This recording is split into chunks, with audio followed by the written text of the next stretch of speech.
Hey there, welcome back to MakerTech Workshop. So you just ruined your first laser project.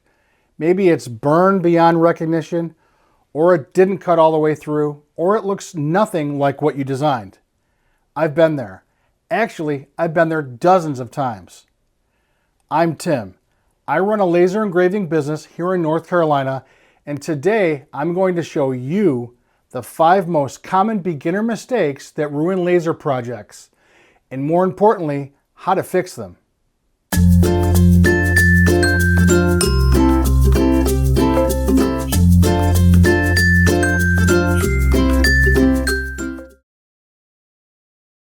These are mistakes I see beginners make every single day. And if you're watching this, you've probably made at least one of them already. The good news? Every single one of these is fixable. By the end of this video, you'll know exactly what went wrong and how to prevent it from happening again. If you're serious about getting good at laser engraving, subscribe right now. I'm putting out videos every week to help you go from frustrated beginner to confident maker. Let's fix these mistakes. Mistake number 1 is the most common, and it's the one that'll make you think that your laser's broken when it's actually working just fine. Wrong focus distance. Look at these 2 engravings. Same design, same material, same settings. One looks crisp and clean, the other looks blurry and weak. The only difference, focus. Your laser needs to be at the exact right distance from your material to work properly. Too high and the laser beam spreads out before it hits the surface. Too low and the beam hasn't converged to its smallest point yet. Either way, you get weak, blurry results. There are times when you may intentionally place the laser out of focus, but that's a topic for a different day. If you have a manual focus machine, use the focusing tool that came with it. Every single time you change material thickness, you need to refocus. Not sometimes, every time. Place your material, lower the laser head until the focus tool just touches your material, then remove the tool before you start your job. If you have autofocus like on the xTool S1, use it. Attach the sensor, position your material, click autofocus in your software. Don't skip this step because you're in a hurry. Here's the thing that trips people up. Focus changes with material thickness. If you focus for 1/8 inch plywood and then switch to 1/4 inch, you need to refocus. If you focused on a piece of leather and then switch to acrylic, you also need to refocus. Same project, same settings, just proper focus. Night and day difference. This one fix will solve half your problems right here. Mistake number 2, using the wrong power and speed settings. And this one comes from a dangerous assumption beginners make. New users think more power is better. It's not. Too much power burns through your material, leaves nasty char marks, and can even warp or ignite your project. On the flip side, too little power and you don't cut all the way through. You think your job is done, you pull out your material, and it's still attached at the corners. Power and speed work together. High power with slow speed gives you deep cuts but more heat and burning. Low power with fast speed gives you light engravings.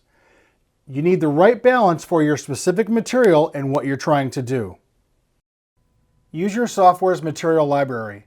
Seriously, your laser manufacturer spent time testing these materials and creating recommended settings. Start there.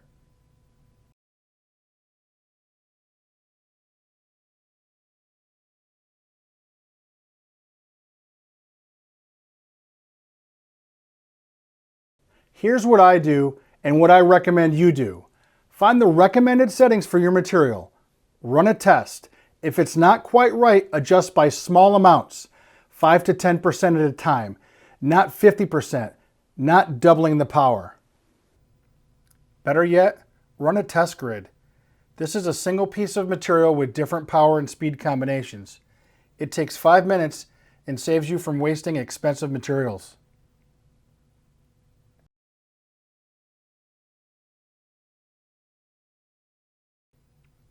Let's say the recommended setting is 80% power at 300 millimeters per second, and it's not cutting all the way through. Don't jump to 100% power, try 85% first. Still not enough? Try 90%. Make small adjustments. This is the same basswood. One was run at way too much power, one was dialed in correctly. The difference isn't subtle. And here's something beginners don't realize. Settings change with different batches of the same material. Basswood from one supplier might cut at 70% power. Basswood from another supplier might need 80%. Keep notes on what works for your specific materials. Mistake number 3, not preparing your material properly. And this one causes so many problems that people blame their machine. Look at this engraving. Part of it is deep and crisp. Part of it is barely visible. Same settings, same focus height. What happened? The material is warped. Part of it is closer to the laser than other parts. Where it's lower, it's in focus and looks great. Where it's farther away, it's out of focus and looks terrible. Your laser expects a flat surface at a consistent distance. When your material is warped, bent, or uneven, you're going to get inconsistent results. It's not the laser's fault, it's the material. Before you load any material into your laser, check it for flatness. Put it on a flat surface. Does it rock? Does it bow? If yes, you need to fix it or use a different material.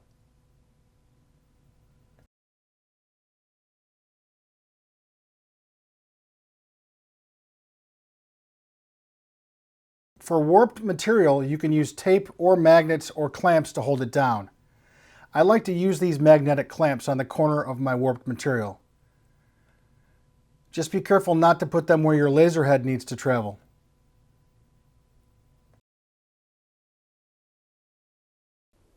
And if you're working with wood, pay attention to the grain. Some wood's engraved differently with the grain versus against it. Test both directions before you commit to your final piece.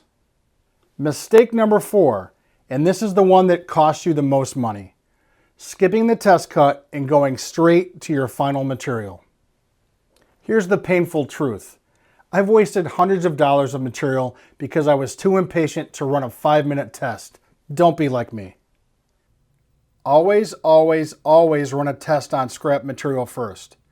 Cardboard for testing cuts, scrap wood for testing engravings, whatever you've got laying around that's cheap or free. I've wasted far too much money on materials, so I've come up with a tried and true process. Here it is. I design my project, I find the recommended settings for my material, then I create a simplified version of my design or just a test square. I run it on scrap material and I check the results. Did it cut all the way through? Are the edges clean? Is the engraving the right depth? If yes, move to the final material. If no, adjust the settings and test again. If I'm working with expensive material and I want to be extra sure, I'll run a tiny test in a corner or area that will be cut away. A small circle or line just to verify the settings are right. This simple habit has saved me so much money and frustration. 5 minutes of testing saves you from wasting an hour and $50 of material. Mistake number 5 is the most important one, and it's the one that can actually hurt you. Ignoring ventilation and safety. When your laser cuts or engraves, it creates smoke and fumes. Some of those fumes are just unpleasant. Some of them are actually toxic. And some materials release fumes that will damage your laser and your lungs. I see beginners running their lasers in closed rooms with no ventilation because they don't want to deal with setting up an exhaust. This is dangerous. You're breathing in whatever your material releases when it burns. Set up proper ventilation. At minimum, run your exhaust hose out a window with a fan pulling air out. Better yet, get a proper air filtration system or inline exhaust fan. If you can smell burning when you're running your laser, your ventilation isn't good enough. You shouldn't smell much of anything if your exhaust is working properly. And this is critical. Know what materials are dangerous to use in your laser. Never ever laser PVC or vinyl. They release chlorine gas that can kill you and destroy your machine. No polycarbonate, no ABS plastic. Stick to safe materials when you're learning. Wood and acrylic that are specifically made for lasers, leather, paper, cardboard. If you're not sure about a material, don't laser it until you've researched it. Look, I know safety isn't as exciting as making cool projects, but I want you to be around and healthy to make those projects for years to come. Take this seriously. Keep a fire extinguisher near your laser. Never leave your laser running unattended. I don't care if it's a 5-minute job, stay in the room. All right, let's recap the 5 beginner mistakes that ruin laser projects. Number 1, wrong focus distance. Focus every single time you change material thickness. Number 2, wrong power and speed settings. Start with material library recommendations and adjust in small increments. Number 3, not preparing your material. Keep it flat, keep it clean, and check the grain. Number 4, skipping the test cut. Always test on scrap before using expensive material. And number 5, ignoring ventilation and safety. Set up proper exhaust and never laser dangerous materials. Here's the thing. Every single person who is good at laser engraving has made these mistakes. I've made all of them, multiple times. The difference between beginners who quit and beginners who get good is whether you learn from these mistakes or just get frustrated and give up. You're going to mess up projects. That's part of learning. But now you know what to look for and how to fix it. What mistakes have you made with your laser? Drop a comment and let me know. I guarantee you someone else is making the same mistake and your comment might help them. If this video saved you from wasting materials and time, subscribe for more laser engraving tutorials, reviews, and tips. I'm putting out new content every week.